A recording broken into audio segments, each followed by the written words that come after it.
Diferencia entre el contrato civil y contrato mercantil. Ambos son regidos bajo el derecho privado. Se rigen por normas legales de manera supletoria y excepcionalmente por normas legales imperativas.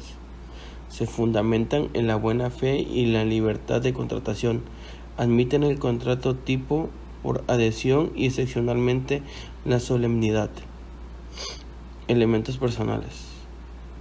En el derecho civil son derechos y obligaciones desde el nacimiento hasta la muerte, en el derecho común. En la parte mercantil es actividad profesional de comerciante, bien incluido en el derecho comercial. En el derecho civil regula la vida y la muerte, en el mercantil regula únicamente la vida, excepcionalmente la muerte en caso de seguros de vida. Civil. No es necesaria ninguna profesionalidad de las partes del contrato, según el artículo 2036 del Código Civil. En lo mercantil, por lo menos una de las partes debe ser comerciante, actuando en el giro ordinario de su actividad profesional, según el artículo 1 y 5 del Código de Comercio. Civil. Representación expresa. Mercantil. Representación aparente o tácita, según el artículo 670 del Código del Comercio. En la parte civil, las partes están determinadas desde la celebración del contrato. En lo mercantil, permite la indeterminación inicial, según el artículo 769 del Código del Comercio. En lo civil, permite el contrato intuito personae. Mercantil no fundamenta sus negociaciones en las cualidades de nadie. Elementos reales. En el civil, objeto, todas las cosas lícitas susceptibles de enajenación. Mercantil, objeto, únicamente las cosas mercantiles. Artículo 4 del Código de Comercio. Civil, cosas objeto de los contratos. Son los bienes, muebles, inmuebles, derechos reales sobre los mismos derechos de cobro y deudas, según el artículo 1538 del Código Civil. Mercantil, cosas objeto de los contratos. Lo anterior y las cosas propiamente mercantiles, según el artículo 4 del Código del Comercio. Civil, el contratante generalmente adquiere para sí mismo los bienes y servicios.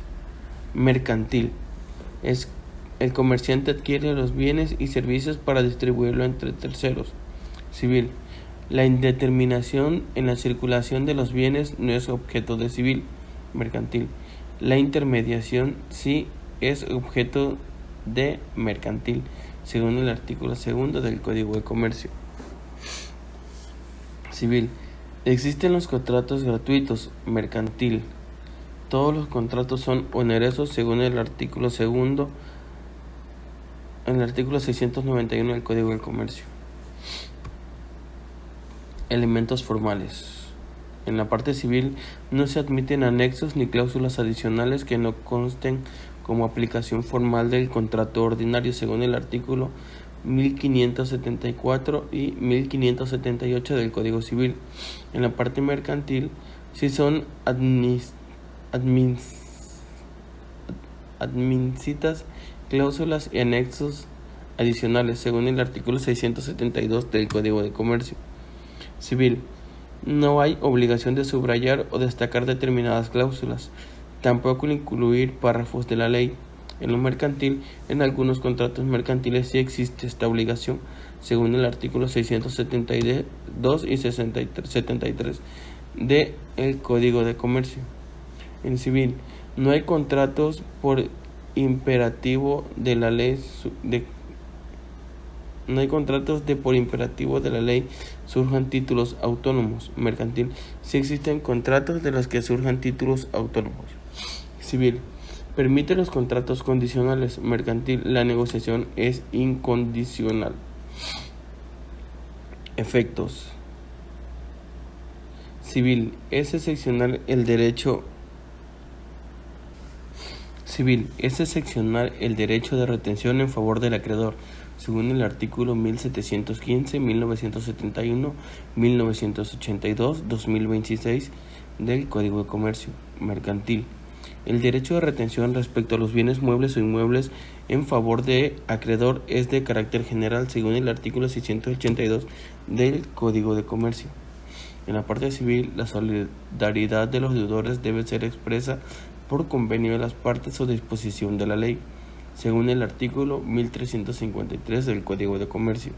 En la parte mercantil, los codeudores y fadores están siempre solidarios, salvo que haya estipulado lo contrario, según el artículo 674 del Código de Comercio Civil. Existen casos de prórroga tácita o automática de plazo, según el artículo 1887 y 2034 del Código de Comercio.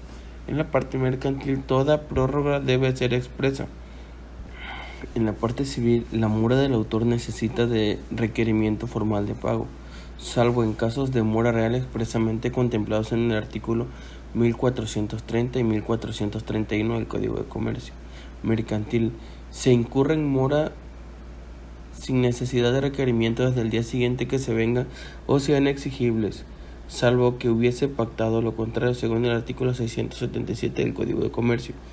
La revisión o terminación por haberse tornado el cumplimiento demasiado oneroso debido a acontecimientos extraordinarios imposibles de prever puede demandarle el deudor en cualquier clase de contrato, según el artículo 1330 del Código de Comercio Mercantil.